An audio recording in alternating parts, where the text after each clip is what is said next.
Oh, well, good morning. Good morning, and welcome to the Morning Report. My name is Willie Lawson. The Morning Report is a production of fightbackmedia.com, fightbackmedia.com, fightbackmedia.com, and fightbackmediatv.com. It is Friday. Remember I told you that my situation might change a little bit and I may have more Fridays off. Well, this is one of those Fridays. I haven't changed the situation, but I do have another Friday off. Thank goodness. I was looking forward to the day so much. All right. We have got you and I, me and you, have got some talking to do. Now, when I say talking, I'm going to start the conversation, but I want you to participate. And you participate by writing in the comments. That's how you do it. Okay. You can send me an email at fightbackmedia@gmail.com, fightbackmedia@gmail.com, fightbackmedia@gmail.com. But this needs to start being a conversation that we're having because, Lord have mercy, if we don't get this right, if we don't get it right in the right way, we're going to be in the soup. We're going to be in the soup.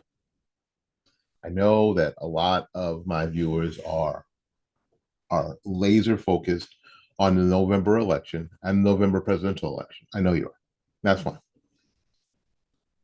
I need you to expand your focus from this laser to a lot bigger, to encompass Senate races, House Representative races, state rep, state Senate, state assembly, mayoral elections, county commission, city council, school board.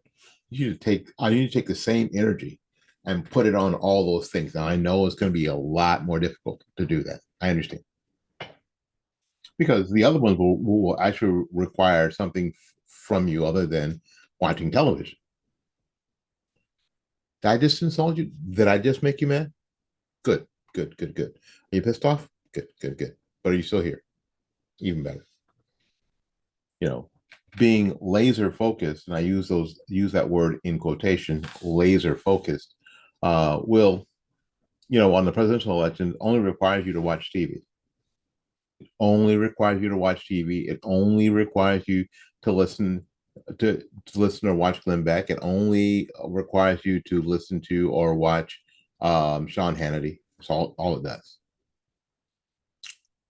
To be focused on your school board election, you're not going to get any of that information from me, and you're not going to get any of that information from Glenn Beck, or you're not going to get any of that information from Sean Hannity. You're not.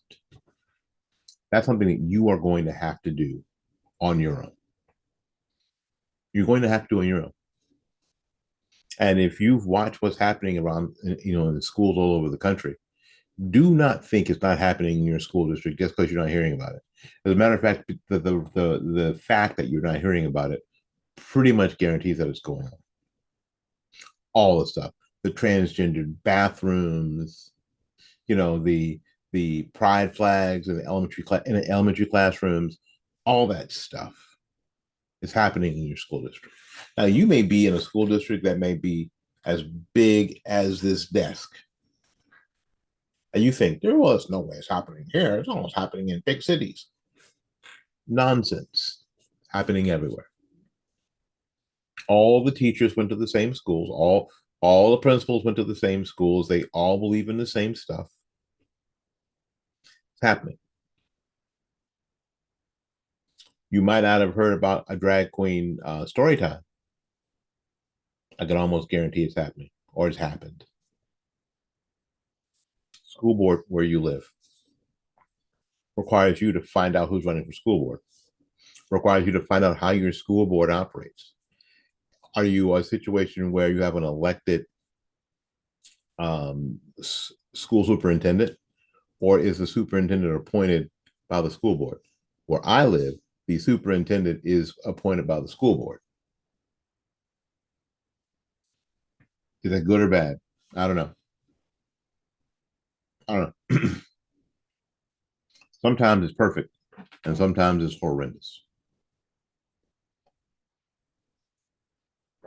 Because they always do these nationwide searches and they go upstairs and find the person that they're going to put in that position. That's happened a lot of times. The last person was a headhunter, basically from another district, a small district, who comes into the 8th largest school district in the country and is completely overwhelmed. A fish out of water on the first day, all the way until the last day. Would it have been better had he been elected? Possibly. But this is work you'll have to do. Are you excited about doing it? You better be. Because it's the only way, it is the only way that we're going to be able to stem the tide of what we see happening in our country. School board, city council, county commission, state senate, state assembly, state house. That's how we're going to have to do it. You hear me? All right, we'll take a little break. We'll be back with a couple of stories that are sure to piss you off. We'll be back right after this. You also said that he was a world traveler and had been on many of the continents. I've been to 6. Have you been on any of those continents with him? Besides this one? Where's Belize? What continent is it? I'm not being funny. I don't know. Let's say, with the exception of Belize with him. I've been to the Bahamas with him. I've been with Aruba with him. Don't embarrass me. I'm not sure what continents those are on. Whatever continents those are, that's where I've been. I'm sure if I gave it some thought, I would tell you. But whatever continents those are, that I've been to those locations, sir. What's going on, Tampa? Jeff Dow from JD's Pressure Washing here again, and we wanted to share something really cool with you that we're going to be doing that you can be a part of. Tampa is home to 21,000 veterans. We all love our vets, and being one myself, we wanted to find a way that we could give back. So here's what we're going to do. For every 10 jobs that we do that are $300 or more, we're going to do one veteran home for free. Now, when I say home, we're talking house wash, driveway, sidewalks, and perimeter fence if they have one. So I need your help with exposure on this so that we can get the jobs that we need as well as the veteran homes to clean, which is going to be a total surprise for them. We're going to show up, knock on the door, and let them know right then and there in the moment what it is that we're going to be doing for them. It is going to be pretty cool. And here's a bonus offer for all of you who help us with this. We're also going to offer 15% off all cleaning that's over $300 just to say thanks. So if you could do me a huge favor, like, comment, and share this video so that we can get the word out and start cleaning homes of veterans right here in Tampa. Okay, we're back. Remember how we talked a little bit, a few days about this whole two-tiered justice system? Well, we're going to hear about the rest of it, but we're not going to hear about it until next month. The bombshell-filled final report on President Biden's mishandling of classified documents revealed, among other things, that the commander-in-chief failed to remember key events in his life. Not the stuff that happens at work. Now, I know the stuff that happens at work when you're vice president is probably more important than the stuff that happens, at my job. Maybe even your job too. I mean, some stuff you just forget. Right? But key events in his life during an interview with special counsel Robert Hur. And now the American public are set to learn even more about that interview. On March 12th, Hur will appear before the House Judiciary Committee, led by Chairman Jim Jordan, for public testimony about his investigation into the president's improper storage of classified material. The interview with Biden and more is expected. It's expected that, like other hearings dealing with investigations of the president, the House Oversight Committee Chairman Jim Comer, Republican from Kentucky, will also be participating when Hur appears next month. Democrats, led by the president and his White House team, have derided portions of Hur's report as gratuitous and inaccurate, while insisting its conclusion that no charges should be brought against the are correct. Now, they are saying that some of this stuff is just gratuitous. It's not accurate. But that whole decision not to bring charges, that was a stroke of freaking genius. All right. Well, anyway. So they are likely to launch one of their trademark smear campaigns, but they shouldn't undermine her too much, given that he did grant the preferred outcome for Biden by deeming him unworthy of indictment for keeping classified documents in a number of locations, including his Delaware garage next to the green Corvette. Now, I'm of the mind that anybody who has a green Corvette should be brought up on charges. Aren't you? Yeah. Across the aisle, Republicans are likely to seek more information about Biden's inability to remember when he served as vice president to Barack Obama or when his son died. Along with other special counsel's conclusion that Biden is, quote, a sympathetic, well-meaning elderly man with a poor memory, that the jury would be likely to convict. So the idea is that you think you may lose is a reason why you don't bring charges. There's a lot of brothers in penitentiary would have said, "Hey, listen, if I'd known that, I wouldn't have admitted to nothing."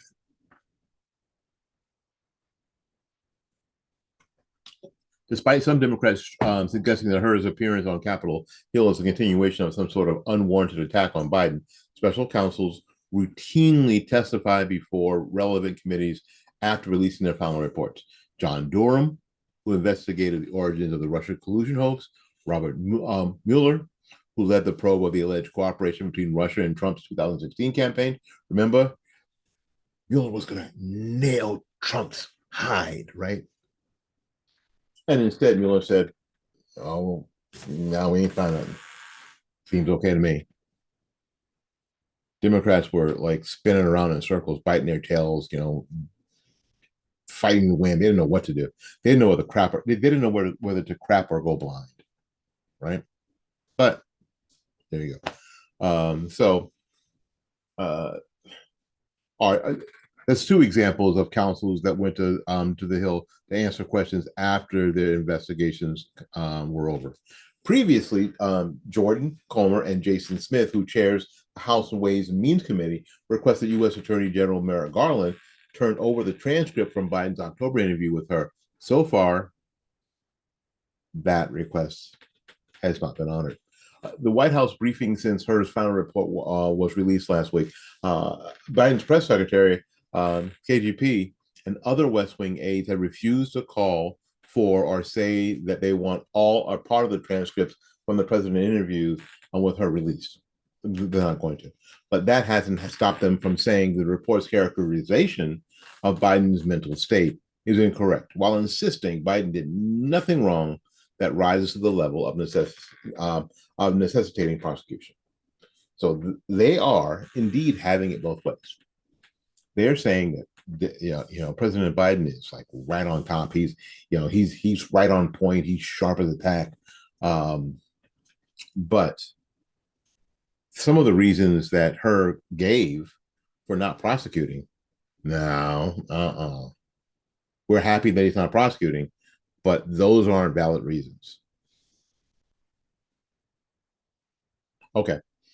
Part of the reason the White House may be reticent to have more from the Biden's interview with her and his team made public could be the revelation that Biden, not her, who brought up the death of Beau Biden after Biden lashed out at her and claimed special counsel raised the matter during the last-minute address by Biden thrown together the night her report was released. So her said, "I didn't bring up Beau's death." But we've heard the president mention that Beau died, in Iraq or something, Afghanistan or somewhere, when Beau died of brain cancer. And and then Hunter stooped his wife. But anyway, we're gonna know on March 12th.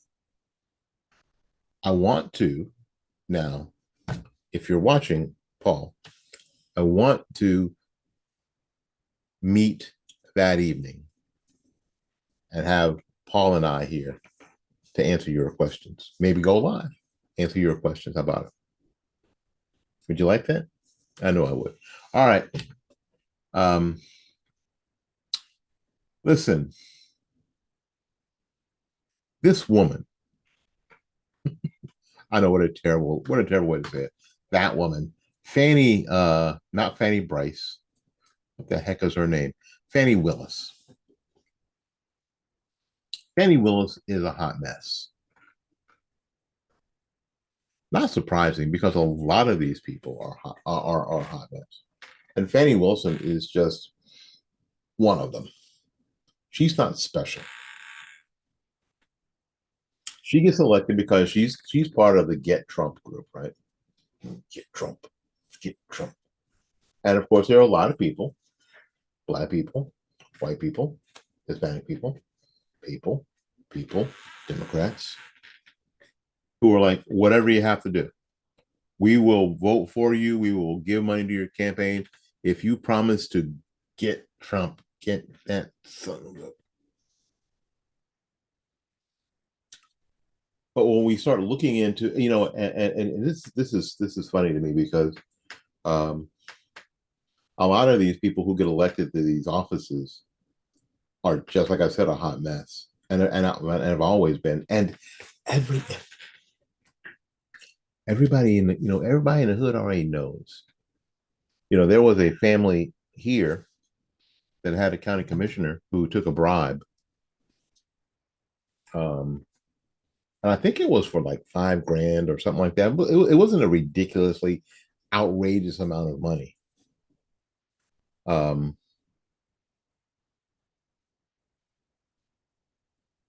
it entrapment? Possibly, but you can end the entrapment by stopping what you're doing, knowing full well what you're doing is wrong. When somebody hands you an envelope full of cash, and you say, "I thought it was a campaign contribution," when at the time, and this has changed, a lot of people will go, "Oh, you got it wrong." This has changed, but at the time, the maximum contribution that one could take for that election in cash was $50. When they hand you an envelope that has 500 in it, what you need to do is you need to take that envelope and go, "What is this for?" It's a campaign contribution. Take out take out the 50, get them to write down the appropriate information, and hand the rest back to them. Can't take it. Can't do any more. Or take the whole thing and hand it back to them. I can't take any more than 50, and you'll have to fill out all the right paperwork. So you can't be trapped if you are going to abide by the rules. If you know what the rules are, you can't be trapped. How do I know this is true? Because in an election cycle right after that, I ran for that very same seat. I personally ran for that very same seat, so I knew the rules. What would you have done if somebody handed you an envelope with $500 in cash? I would have handed it back to them. Not gonna get me. Not gonna put. Not. I'm too pretty to go to federal prison. I am too pretty, and they don't have good coffee. What I hear. Anyway, that happened here. So it does not surprise me that some of these other people, because this happened here too, are just hot messes that like Fanny Wilson. Fanny Wilson apparently came off as combative as she refused to properly respond to questions and freaked out all over the defense attorneys who were questioning her. She exploded on Michael Roman's defense attorney, Ashley Merchant, shouting that she was lying about her, then also flipped out on Trump's attorney, Steve Sadlow, saying that she wasn't going to, quote, emasculate a Black man by answering his question about when she had contact with Nathan Wade. It was even too much for LSD, whose legal analysis thought Willis was in big trouble after her former friend said that she knew Willis and Wade were dating in 2019, which contradicted what they told the court. Of course they were lying. Of course they were lying.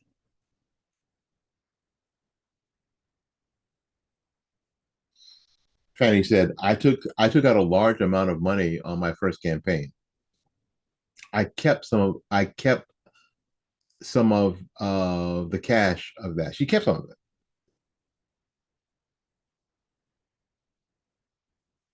Well, he's not going to take the stand the second day because the prosecutor said, we've heard enough.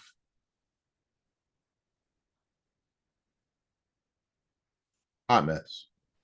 But and so now you guys are just finding out about how important some of these local elections are. The elections that put people like Fanny Willis into power.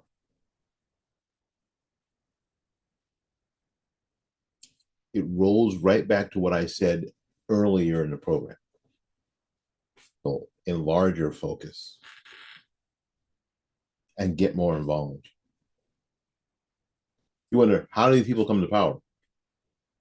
Because they win elections. Thinking, how? Because you don't participate. You don't. They stay in power because you don't participate. They get in power because you don't participate. They stay in power because you don't participate. Because you're focused on one election that's all the way across the country from you, as opposed to being focused on the election that is closest to you.